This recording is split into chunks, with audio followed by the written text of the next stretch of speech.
Bienvenue dans cette nouvelle vidéo. Aujourd'hui, je vais vous raconter une légende Inca, la légende des enfants du dieu du soleil, le dieu Inti. Nous allons voir comment ils ont apporté la sagesse et le savoir aux premiers hommes des Andes.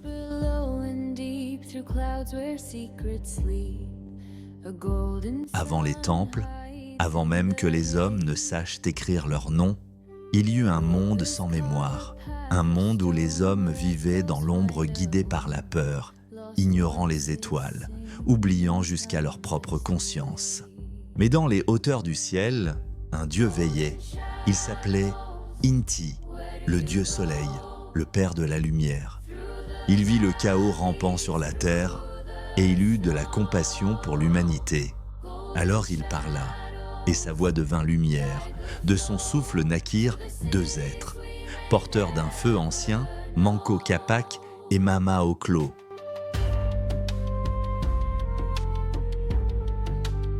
Du lac sacré de Titicaca, qui était le miroir du ciel. Lorsque l'aube embrassa l'eau, deux silhouettes dorées surgirent. Manco Capac, le porteur de sagesse, Mama Oclo, la tisseuse de vie, frères et sœurs, époux sacrés et enfants du soleil. Le dieu Inti leur remit un bâton d'or sacré. « Partez, leur dit-il, marchez. Là où ce bâton s'enfoncera sans résistance, vous ferez naître la lumière. » Et ainsi commença leur marche, une quête sacrée à travers les Andes, guidée par les étoiles et les murmures du vent. Ils traversèrent les montagnes, les vallées, les neiges éternelles. Le bâton d'or refusa la terre des plaines, repoussa les collines, résista aux forêts. Chaque lieu semblait trop dur, trop froid, trop vide, jusqu'au jour où, dans une vallée entourée de montagnes, baignée de lumière, le bâton s'enfonça dans la terre comme dans l'eau. Ils avaient trouvé. Ce lieu était le nombril du monde, l'axe où se rejoignent ciel et terre. Ici naîtrait la cité sacrée, le futur Cusco. Manco Capac enseigna aux hommes à cultiver la terre, à bâtir des temples, à honorer les astres. Il leur apprit la justice, la parole, la mémoire. Mama Oclo montra aux femmes l'art du tissage, la sagesse des plantes, la force du foyer. Elle leur transmit les chants, les rituels, les secrets du sang.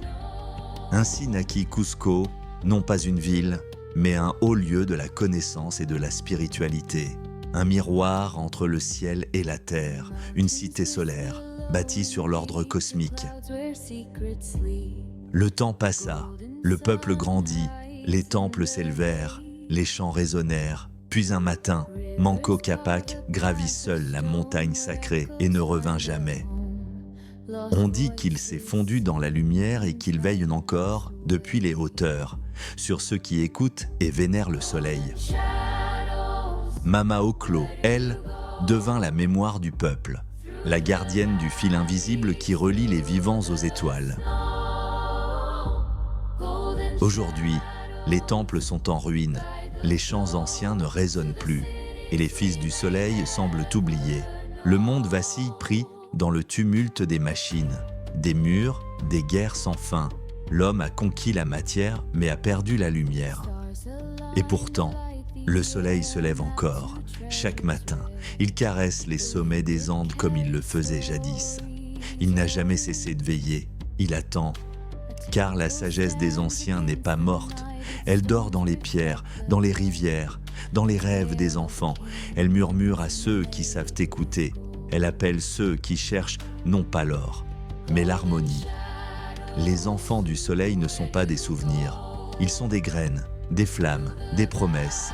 En chacun de nous brûle une étincelle de Manco Capac et une mémoire de Mama Oclo, une capacité à bâtir, à transmettre, à éclairer. Alors, dans ce monde de chaos, de bruit et de peur, souviens-toi, tu n'es pas né pour ramper dans l'ombre, tu es né pour marcher dans la lumière. Et peut-être qu'un jour, lorsque nous serons prêts, le bâton d'or s'enfoncera à nouveau dans la terre et une nouvelle cité naîtra, non pas de pierre, mais de conscience et de lumière. J'espère que cette magnifique légende t'a plu. Surtout, n'hésite pas à me laisser un commentaire, un petit pouce bleu et abonne-toi à ma chaîne.